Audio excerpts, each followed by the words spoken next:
Cette semaine, on a décidé de faire plaisir aux gens qui nous suivent sur Facebook. On a demandé à des volontaires de venir faire l'essai d'une grosse voiture de macho. Ouh! Émilie, dis pas ça, tu vas te faire des ennemis.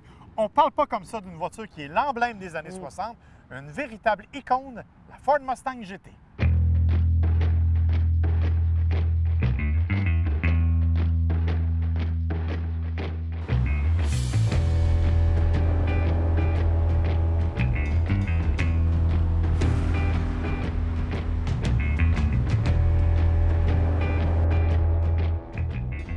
Cette Mustang GT, c'est l'une des plus puissantes de la famille. Avec son moteur V8 5 litres, elle développe 435 chevaux et 400 livres-pieds de couple.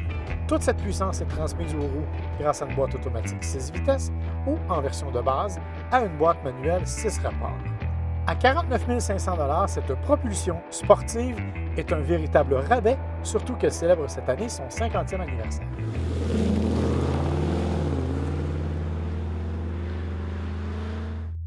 OK, là, c'est pas une voiture de macho, mais ça inspire tout de même la virilité. Puis moi, là, quand je la vois en version décapotable, là, ça m'inspire de jouer dans le film Thelma et Louise. Ben écoute, ça donne bien parce qu'on a justement une de nos fans, Annie Rinfray, qui a décidé de profiter de la vie aujourd'hui et de venir faire un petit tour de décapotable avec toi. Et moi, je te laisse embarquer avec Ben Jacob, qui adore les voitures sportives.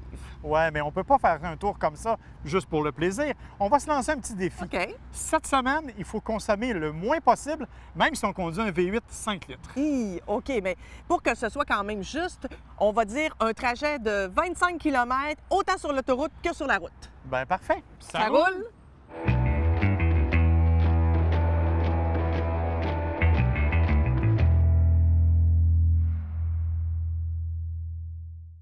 T'es prête, Annie?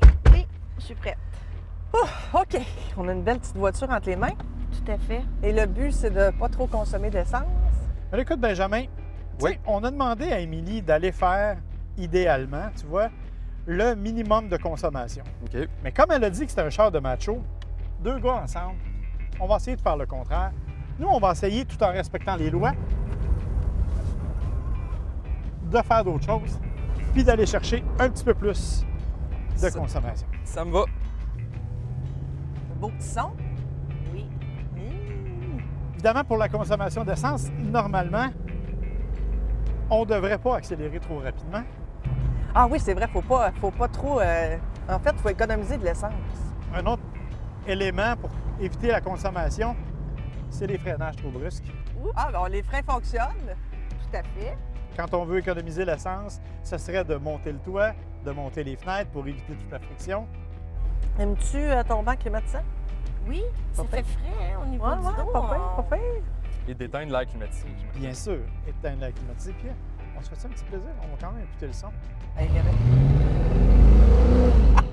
hey, je suis pas supposée de faire ça, c'est vrai. Non, ça c'est va vrai. coûter cher d'essence. Alors là, on est parti, semble-t-il, pour 26 km. Gros char, V8, c'est un gros. Ce qui est intéressant, évidemment, de la Mustang GT, bien sûr, c'est le moteur 5 litres, 435 chevaux, mais c'est justement tous les ajustements possibles. Tu vois, là, on l'a mis en mode sport, il y a un mode piste, il y a des applications pour la piste aussi. Tu peux calculer ton 0-100, tu peux calculer tes distances de freinage avec un départ automatique que la voiture gère elle-même. Je suis pas une fan de Mustang, mais j'avoue qu'en ce moment, je trouve ça vraiment le fun.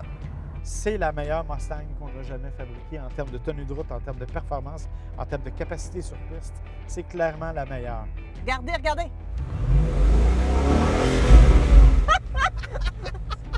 Celle-là, elle arrive vraiment complètement équipée. Tu as plein d'accessoires, détecteur d'angle mort, régulateur de vitesse intelligent. Regarde, il y a une boussole.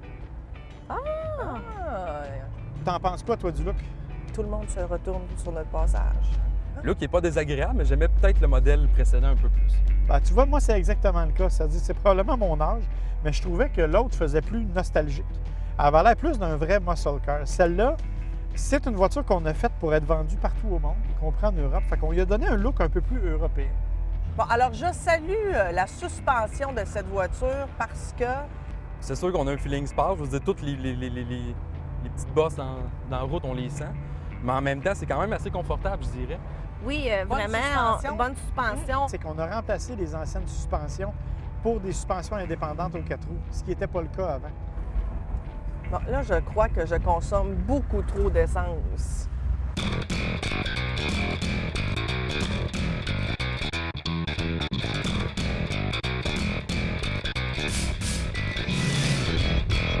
Écoute, 13,5. T'as fait 13,5 litres au 100. oui, T'as fait fuck all attention. arrête! Fuck all attention. Impossible.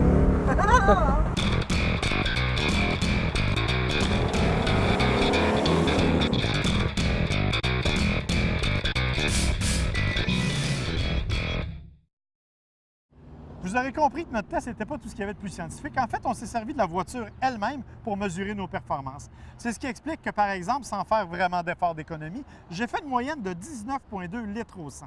Mais Émilie, 13,7. C'est bon, hein? C'est épouvantable. Hein? La cote de consommation nous dit que ça devrait être entre 7,6 et 12,2. Non, 7,6, c'est impossible, Marc. Un, j'ai fait attention. Bon, OK, j'ai exagéré à quelques endroits, c'est quand même une Mustang. Et deux, là, je me demande si je me suis pas mise en mode sport sans faire exprès. Écoute, ça s'explique et ça se comprend. En fait, on le souhaite même avec une Mustang GT, Ouais. conduite de façon un peu plus sportive. C'est ce qui nous a procuré ce matin pas mal de plaisir de conduite. Puis je pense que les gens qui étaient avec nous l'ont aussi apprécié. Ah oui, ils l'ont beaucoup aimé. Si vous voulez devenir fan de notre page Facebook, je vous invite à le faire. Ça roule TV. Merci, ça roule!